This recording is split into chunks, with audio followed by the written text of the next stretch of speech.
Hello and welcome to today's daily news report where I cover all the biggest stories affecting your life and money. You watch this channel each day because I keep you in the loop on what's really going on in Washington, D.C. with President Biden and the U.S. economy.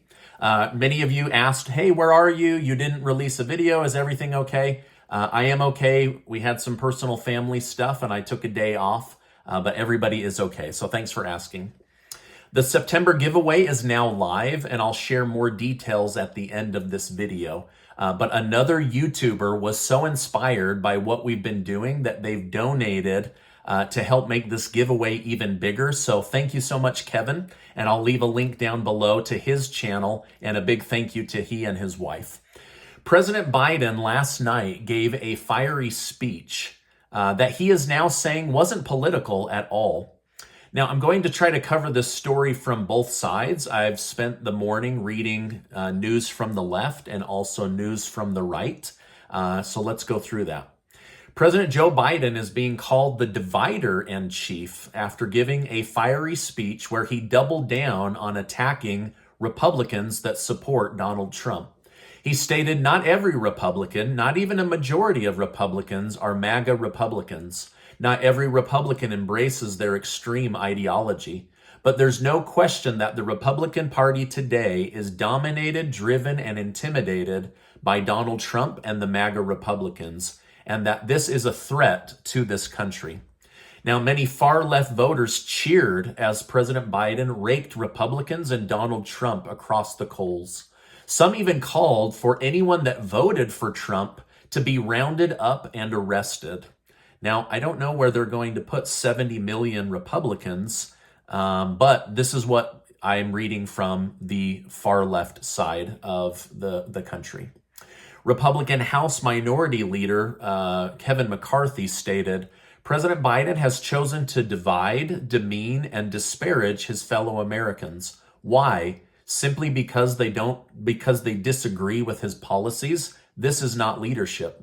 While Biden's strategy does alienate some Republicans, it does make sense. He is essentially doing this to create an us versus them, which will make it easier for him to get votes this coming November. Now, I want to know what you think about this. Was this speech divisive, or did it unify the country?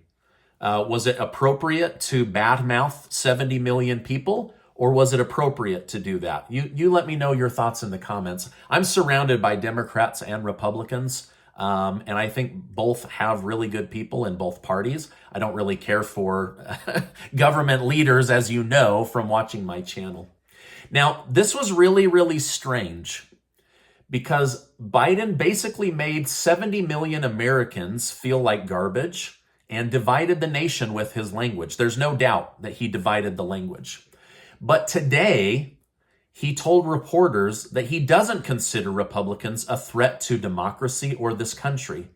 So in less than 24 hours, he flip-flopped on his position, but did say for democracy's sake, Republicans need to accept the outcome of the 2020 election.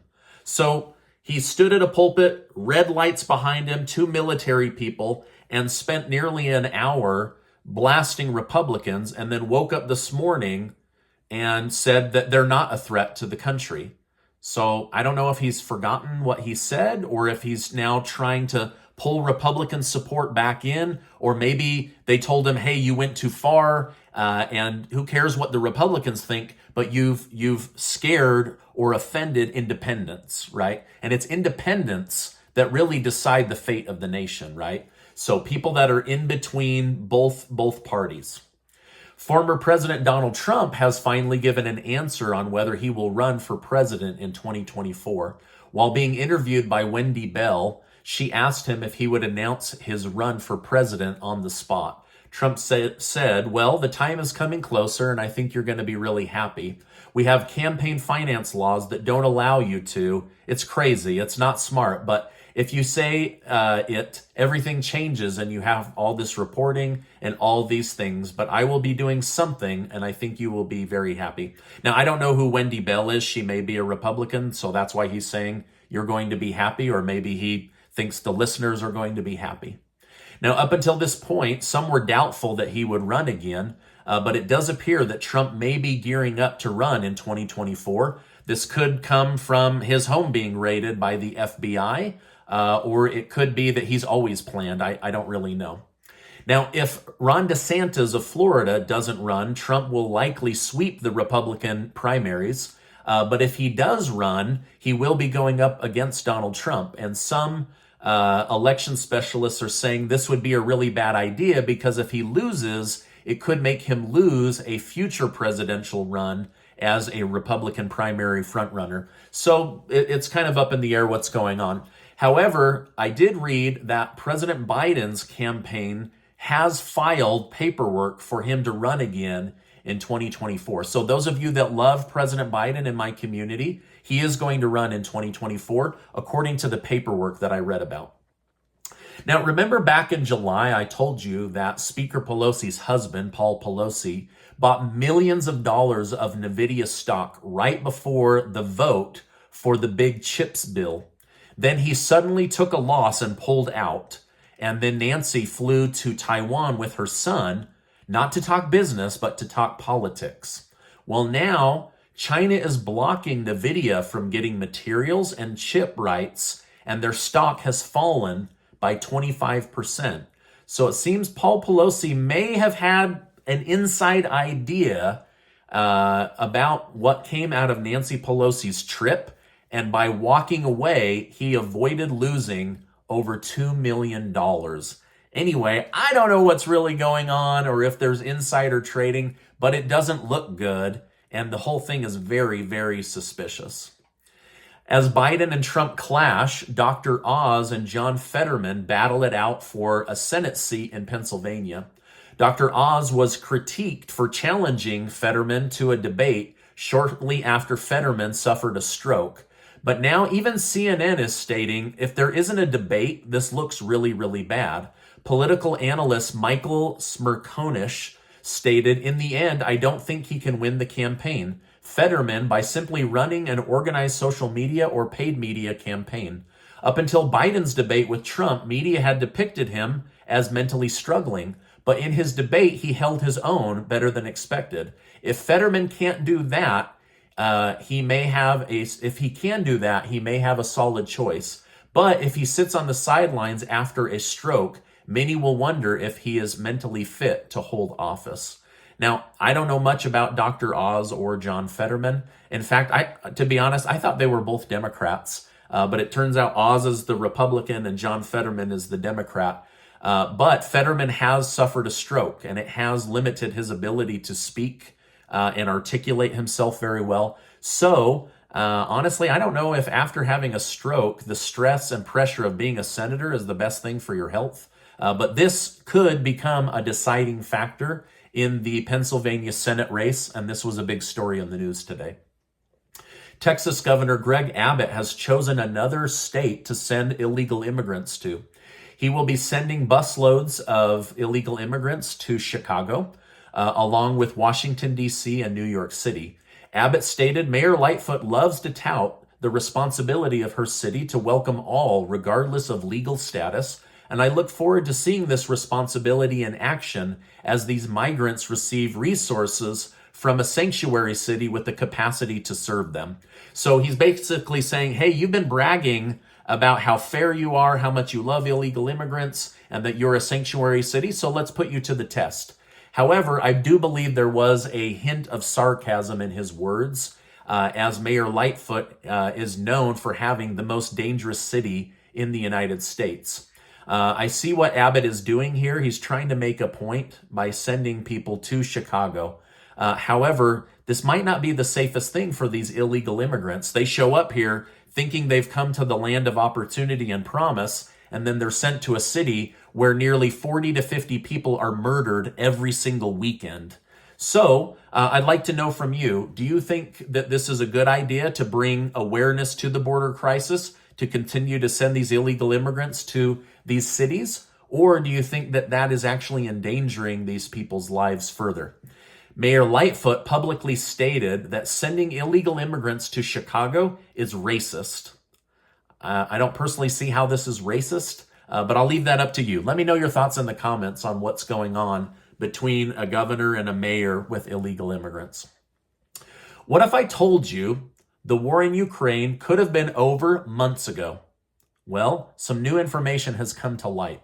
A Ukrainian-based media outlet stated that United Kingdom Prime Minister Boris Johnson pressured Ukraine's Zelensky against negotiating with Vladimir Putin when he visited in April.